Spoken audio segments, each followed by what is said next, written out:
അമൃത് Veni hair elixir presents daily news പ്രഭാത വാർത്തകൾ powered by Pulimoottil silks KSFE. ഈ ആണുങ്ങൾക്ക് മാത്രം എന്താ ഇത്ര അധികം നെറ്റ് കെയറിലും ഹെയർ ലോസ് ഒക്കെ ഉണ്ടാവണേ? ആണുങ്ങളുടെ ഹെയർ ലോസിന്റെ മേജർ റീസൺസ് തന്നെ ഡിഫറെന്റ് ആണ്. സ്കാൽപ്പിലുള്ള 5 ആൽഫ റിഡക്ടേസ് എന്ന എൻസൈം നിങ്ങളുടെ ഹോർമോണുമായി ചേർന്ന് ഹെയർ ഫോളിക്കിൾസിനെ ചുരുക്കുന്നു. Amrit Veni hair elixir for men use ചെയ്യൂ. പുരുഷന്മാർക്ക് വേണ്ടി ബയോടെക്നോളജി പ്രകാരം പ്രത്യേകം ഡെവലപ്പ് ചെയ്തത്. നമസ്കാരം, ഞാൻ ഡേസി ബിജു. ഡെയിലി ന്യൂസിന്റെ പ്രഭാത വാർത്തകളിലേക്ക് സ്വാഗതം. ഇന്ന് ജനുവരി 3 വെള്ളിയാഴ്ച. സ്കൂൾ മേളകളിൽ വിദ്യാർത്ഥികളെ ഇറക്കി പ്രതിഷേധിക്കുന്ന സ്കൂളുകളെ മത്സരങ്ങളിൽ നിന്ന് വിലക്കാൻ സർക്കാർ നീക്കം. കുട്ടികൾക്ക് പിന്തുണ കൊടുക്കുന്ന അധ്യാപകർക്കെതിരെയും നടപടിയുണ്ടാകും. അടുത്ത വർഷം മുതൽ സംഘടിപ്പിക്കുന്ന കലാ കായിക മേളകൾ മുതൽ പ്രതിഷേധക്കാർക്കു നേരെ നടപടിയെടുക്കാനാണ് ആലോചന.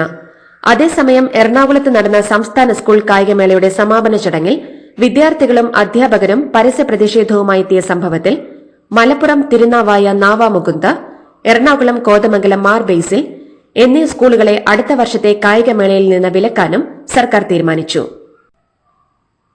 ചുമതല ഏറ്റെടുത്ത ആദ്യ ദിനം തന്നെ സർക്കാരിന്റെ നീക്കം തടുത്ത പുതിയ ഗവർണർ രാജേന്ദ്ര വിശ്വനാഥ് അർലേക്കർ.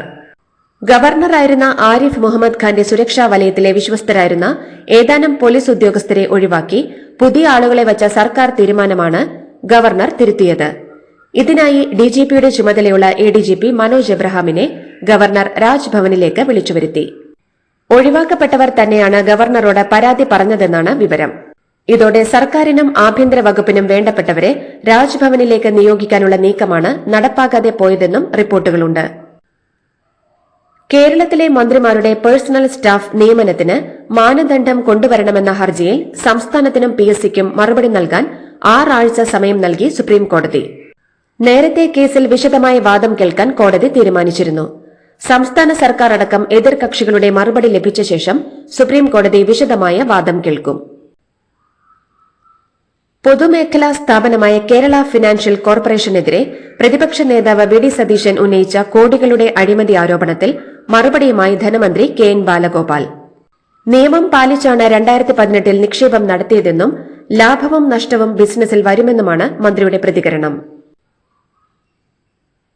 ഉമാ തോമസിന്റെ ആരോഗ്യനിലയിൽ നേരിയ പുരോഗതിയുണ്ടെന്നും എന്നാൽ വെന്റിലേറ്ററിൽ തുടരണമെന്നും മെഡിക്കൽ ബുള്ളറ്റിൻ. ശ്വാസകോശത്തിന് പുറത്ത് നീർക്കെട്ടുള്ളതിനാൽ ആശങ്ക നിലനിൽക്കുന്നുണ്ടെന്നും നിരീക്ഷണം തുടരേണ്ടതുണ്ടെന്നും മെഡിക്കൽ ബോർഡ് വ്യക്തമാക്കി. ഉമാ തോമസ് MLAയുടെ ആരോഗ്യസ്ഥിതി വിലയിരുത്തുന്നതിനായി ചേർന്ന സംയുക്ത മെഡിക്കൽ ബോർഡ് യോഗത്തിനു ശേഷമാണ് പുതിയ മെഡിക്കൽ ബുള്ളറ്റിൻ പുറത്തിറക്കിയത്. ഉമാ തോമസ് MLA ഗ്യാലറിയിൽ നിന്ന് വീണ പരിക്കേറ്റ സംഭവവുമായി ബന്ധപ്പെട്ട് കലൂർ സ്റ്റേഡിയത്തിൽ നടന്ന നൃത്ത പരിപാടിയുടെ സംഘാടകരായ മൃദംഗ വിഷന്റെ MD നികോഷ് കുമാർ അറസ്റ്റിൽ. 7 മണിക്കൂർ നീണ്ട ചോദ്യം ചെയ്യലിന് ശേഷമാണ് നികോഷ് കുമാറിനെ പോലീസ് അറസ്റ്റ് ചെയ്തത്. ഇന്ന് കോടതിയിൽ ഹാജരാക്കും. ഹൈക്കോടതി നിർദ്ദേശപ്രകാരം നികോഷ് കുമാർ പാലാരിവട്ടം പോലീസ് സ്റ്റേഷനിൽ ഇന്നലെ രാവിലെ കീഴടങ്ങുകയായിരുന്നു. തുടർന്നാണ് വിശദമായ ചോദ്യം ചെയ്യലിന് ശേഷം അറസ്റ്റ് രേഖപ്പെടുത്തിയത്. പരിപാടിയുടെ വേദി അശാസ്ത്രീയമായി ഉണ്ടാക്കി അപകടമുണ്ടാക്കിയതിനാണ് നിലവിൽ അറസ്റ്റ് രേഖപ്പെടുത്തിയത്. സാമ്പത്തിക വഞ്ചന കുറ്റത്തിൽ ഉൾപ്പെടെ വിശദമായ പരിശോധനയ്ക്ക് ശേഷമായിരിക്കും കൂടുതൽ വകുപ്പുകൾ ചുമത്തുക. കേസിലെ മറ്റൊരു പ്രതിയായ ഓസ്കാർ ഇവന്റ്സ് ഉടമ ജനീഷ് കുമാർ ആരോഗ്യ പ്രശ്നങ്ങൾ ചൂണ്ടിക്കാട്ടി ഇന്നലെ ഹാജരായില്ല. ക്ഷേത്രത്തിൽ ഷർട്ട് ധരിച്ച് പ്രവേശിക്കുന്നത് സംബന്ധിച്ച് NSS general secretary Sukumaran Nair പറയുന്നത് മന്നത്ത് പത്മനാഭന്റെ അഭിപ്രായമല്ലെന്ന് സ്വാമി സച്ചിദാനന്ദ. ക്ഷേത്രത്തിൽ ഷർട്ട് ധരിച്ച് പ്രവേശിക്കുന്നതിനെക്കുറിച്ച് മന്നം പറഞ്ഞിട്ടില്ലെന്നും അപ്പോൾ സുകുമാരൻ നായർ പറയുന്നത് സാമൂഹിക പരിഷ്കർത്താക്കൾ പറഞ്ഞ വാക്കുകളല്ലെന്നും ഗുരുവിന്റെ അനുയായി എന്ന നിലയിൽ അഭിപ്രായം പറയാൻ തനിക്ക് സ്വാതന്ത്ര്യമുണ്ടെന്നും സ്വാമി സച്ചിദാനന്ദ പറഞ്ഞു.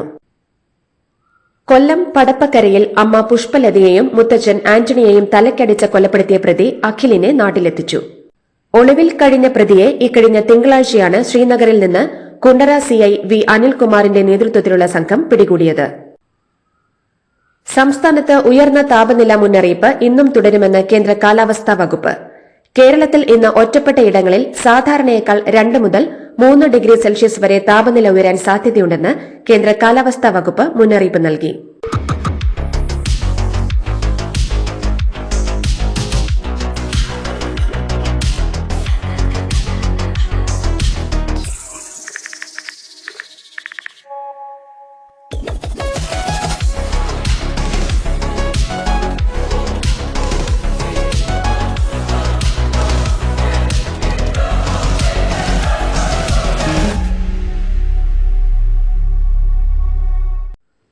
ബിജെപി നേതാവ് ശോഭാ സുരേന്ദ്രൻ ദില്ലിയിലെത്തി ആഭ്യന്തരമന്ത്രി അമിത് ഷായുമായി കൂടിക്കാഴ്ച നടത്തി.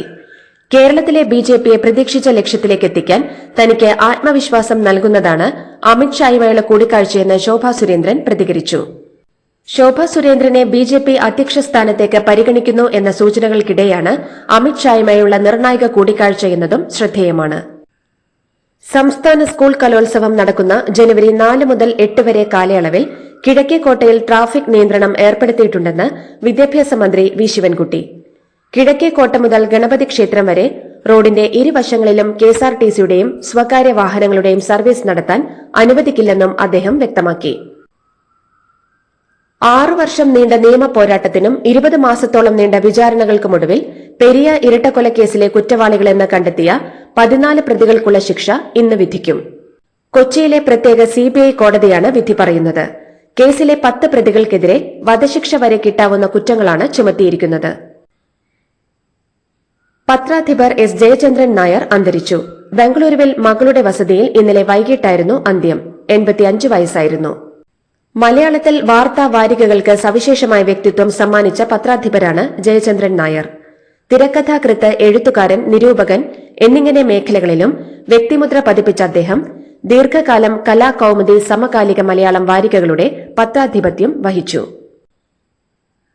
സംസ്ഥാനത്തെ ഗ്രാമപ്രദേശങ്ങളിൽ ഇന്റർനെറ്റ് കൊണ്ടുവന്ന മാറ്റങ്ങളെ അടിസ്ഥാനമാക്കി കെ ഫോൺ സംഘടിപ്പിക്കുന്ന ഗ്രാമീണ ഇന്റർനെറ്റ് ഫോട്ടോഗ്രാഫി മത്സരം ജനുവരി 10 വരെ നീട്ടി. മത്സരത്തിൽ കൂടുതൽ ആളുകൾ പങ്കെടുക്കുന്നത് പരിഗണിച്ചാണ് മത്സരം നീട്ടിയതെന്നും മത്സരത്തിൽ പ്രായഭേദമന്യേ എല്ലാവർക്കും പങ്കെടുക്കാമെന്നും കെ ഫോൺ അറിയിച്ചു. RSSും ഡോക്ടർ BR അംബേദ്കറും തമ്മിൽ നല്ല ബന്ധത്തിലായിരുന്നുവെന്ന് രാഷ്ട്രീയ സ്വയം സേവക സംഘം മാധ്യമ വിഭാഗമായ വിശ്വസംവാദ് കേന്ദ്ര. അംബേദ്കർ 1940-ൽ മഹാരാഷ്ട്രയിലെ സത്താരയിലുള്ള RSS ശാഖ സന്ദർശിച്ചിരുന്നു എന്നും വിശ്വസംവാദ് കേന്ദ്ര അവകാശപ്പെടുന്നു. ആഭ്യന്തര റൂട്ടുകളിൽ ഇൻ ഫ്ലൈറ്റ് വൈഫൈ കണക്ടിവിറ്റി വാഗ്ദാനം ചെയ്യുന്ന രാജ്യത്തെ ആദ്യ വിമാന കമ്പനിയായി എയർ ഇന്ത്യ. ഇനി മുതൽ തെരഞ്ഞെടുത്ത എയർ ഇന്ത്യ വിമാനങ്ങളിൽ യാത്രക്കാർക്ക് അവരുടെ യാത്രക്കിടയിൽ സൌജന്യ ഇന്റർനെറ്റ് ആസ്വദിക്കാനാകും. നിഖിൽ കുമാരസ്വാമി JDS കർണാടക അധ്യക്ഷനാകുമെന്ന് റിപ്പോർട്ടുകൾ. നിലവിൽ സംസ്ഥാന അധ്യക്ഷനായ കേന്ദ്രമന്ത്രി കുമാരസ്വാമി ബാറ്റൺ മകന് കൈമാറുമെന്നാണ് സൂചനകൾ. സംക്രാന്തിക്ക് ശേഷം ഇക്കാര്യത്തിൽ പ്രഖ്യാപനമുണ്ടാകുമെന്ന് പാർട്ടി വൃത്തങ്ങൾ അറിയിച്ചു. നിലവിൽ JDSന്റെ യുവജന വിഭാഗം അധ്യക്ഷനാണ് നിഖിൽ കുമാരസ്വാമി. ബസ് നിരക്ക് 15% വർദ്ധിപ്പിക്കാൻ കർണാടക സർക്കാർ തീരുമാനിച്ചതായി നിയമ പാർലമെന്ററി കാര്യമന്ത്രി HK പാട്ടീലിനെ ഉദ്ധരിച്ച് PTI റിപ്പോർട്ട് ചെയ്തു. മുഖ്യമന്ത്രി സിദ്ധരാമയ്യയുടെ നേതൃത്വത്തിൽ ചേർന്ന മന്ത്രിസഭാ യോഗത്തിലാണ് തീരുമാനം. ഇന്ധനവിലയിലും ജീവനക്കാരുടെ വേതനത്തിലുമുള്ള ചെലവ് വർദ്ധിക്കുന്നതുൾപ്പെടെ പ്രവർത്തന ചെലവിലെ ഗണ്യമായ വർധനവ് കണക്കിലെടുത്താണ് തീരുമാനമെന്ന് മന്ത്രി പറഞ്ഞു. ഭാര്യയുമായുള്ള വഴക്കിന് പിന്നാലെ ആൾമറയില്ലാത്ത കിണറ്റിലേക്ക് മോട്ടോർ സൈക്കിൾ ഓടിച്ചിറക്കിയ യുവാവിനെ രക്ഷിക്കാനിറങ്ങിയ 4 പേരും മരിച്ചു. ജാർഖണ്ഡിലെ ഹസാരിബാഗിലെ ചാർഹിയിലാണ് ദാരുണ സംഭവം ഉണ്ടായത്. മോൾക്ക് ബർത്ത്ഡേ ഗിഫ്റ്റ് വാങ്ങണ്ടേ? ഷോപ്പിൽ കൊണ്ടുപോയി ഇഷ്ടമുള്ള വാങ്ങിക്കൊടുക്കാം. അപ്പൊ ഏട്ടൻ വരുന്നുണ്ടോ? ഗിഫ്റ്റ് കാർഡ് വരും. അതെ, ഓരോ ചിട്ടിയിലും ഒരാൾക്ക് 5000 രൂപയുടെ ഗിഫ്റ്റ് കാർഡ് സമ്മാനം. മെഗാ സമ്മാനമാണെങ്കിലോ പുതുപുത്തൻ ബെൻസ് കാറും. 2ാം സമ്മാനം ഇന്നോവ ക്രിസ്റ്റ, അതും 17 ഇത്തവണ സമ്മാനങ്ങളുടെ നക്ഷത്രത്തിലക്കവുമായി KSFE ഗാലക്സി ചിട്ടികൾ. രാജ്യദ്രോഹ കുറ്റത്തിന് ബംഗ്ലാദേശിൽ അറസ്റ്റിലായ ആത്മീയ നേതാവ് ചിന്മയ് കൃഷ്ണദാസിന്റെ ജാമ്യ ഹർജി ചിറ്റഗോങ് കോടതി തള്ളി. കൃഷ്ണദാസിന്റെ നടപടി രാജ്യദ്രോഹപരമാണെന്ന് ചിറ്റഗോങ് മെട്രോപൊളിറ്റൻ സെഷൻസ് ജഡ്ജി സൈഫുൽ ഇസ്ലാം നിരീക്ഷിച്ചു. 42 ദിവസമായി ജയിലിൽ കഴിയുന്ന ചിന്മയ് കൃഷ്ണദാസിന് ആരോഗ്യ പ്രശ്നങ്ങളുണ്ടെന്ന വാദവും കോടതി അംഗീകരിച്ചില്ല. ശ്വാസകോശത്തെ ബാധിക്കുന്ന അണുബാധയായ ഹ്യൂമൻ മെറ്റാപ് ന്യൂമോ വൈറസ് അഥവാ HMPV ചൈനയിൽ അതിവേഗം പടരുന്നതായി റിപ്പോർട്ടുകൾ. ആശുപത്രികൾ രോഗികളാൽ നിറയുന്നുവെന്നും ചൈനയിൽ ആരോഗ്യ അടിയന്തരാവസ്ഥ പ്രഖ്യാപിച്ചു എന്നുപോലും ചില സോഷ്യൽ മീഡിയ പോസ്റ്റുകൾ പറയുന്നു. എന്നാൽ ഇതൊന്നും ചൈനയോ ലോകാരോഗ്യ സംഘടനയോ സ്ഥിരീകരിച്ചിട്ടില്ല. യൂറോപ്യൻ രാജ്യമായ സ്വിറ്റ്സർലൻഡിൽ ബുർഖയുൾപ്പെടെയുള്ള മുഖാവരണങ്ങൾ നിരോധിച്ചു. നിയമം ലംഘിക്കുന്നവർക്ക് 1,98,000 രൂപയോളം പിഴ നൽകേണ്ടിവരും. ബുർഖ ബാൻ എന്ന പേരിലാണ് നിയമം നടപ്പാക്കിയത്. തായ്വാന് ആയുധം വിറ്റതിന് ഒരാഴ്ചക്കുള്ളിൽ 10 US കമ്പനികൾക്കെതിരെ ചൈന ഉപരോധം പ്രഖ്യാപിച്ചു. ഇതോടെ ചൈന മൊത്തത്തിൽ 45 US സ്ഥാപനങ്ങൾക്ക് വിലക്കേർപ്പെടുത്തുകയോ പിഴ ചുമത്തുകയോ ചെയ്തു. 17 സ്ഥാപനങ്ങൾക്ക് അനുമതി നിരസിച്ചപ്പോൾ മറ്റ് 28 സ്ഥാപനങ്ങൾ കയറ്റുമതി നിരോധന പട്ടികയിൽ ഉൾപ്പെടുത്തി പിഴ ചുമത്തി.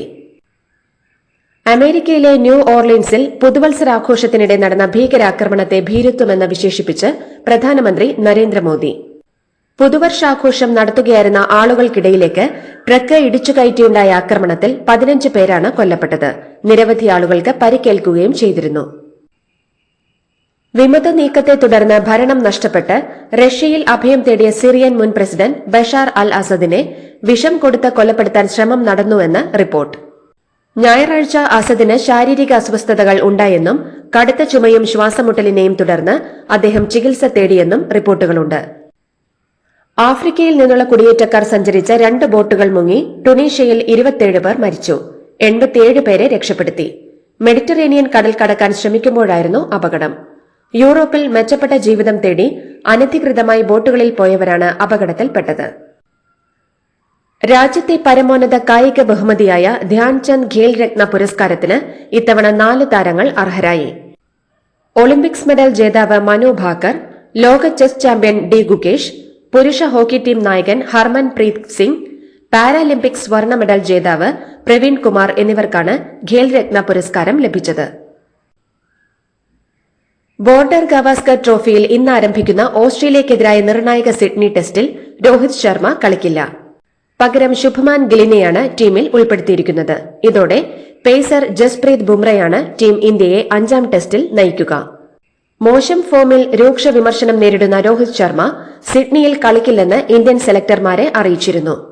ഇതോടുകൂടി ഡെയിലി ന്യൂസിന്റെ ഇന്നത്തെ പ്രഭാത വാർത്തകൾ സമാപിക്കുന്നു. ഡെയിലി ന്യൂസിന് വേണ്ടി വാർത്തകൾ വായിച്ചത് Daisy Biju. Daily news live .in വാർത്തകൾ വിരൽ തുമ്പിൽ.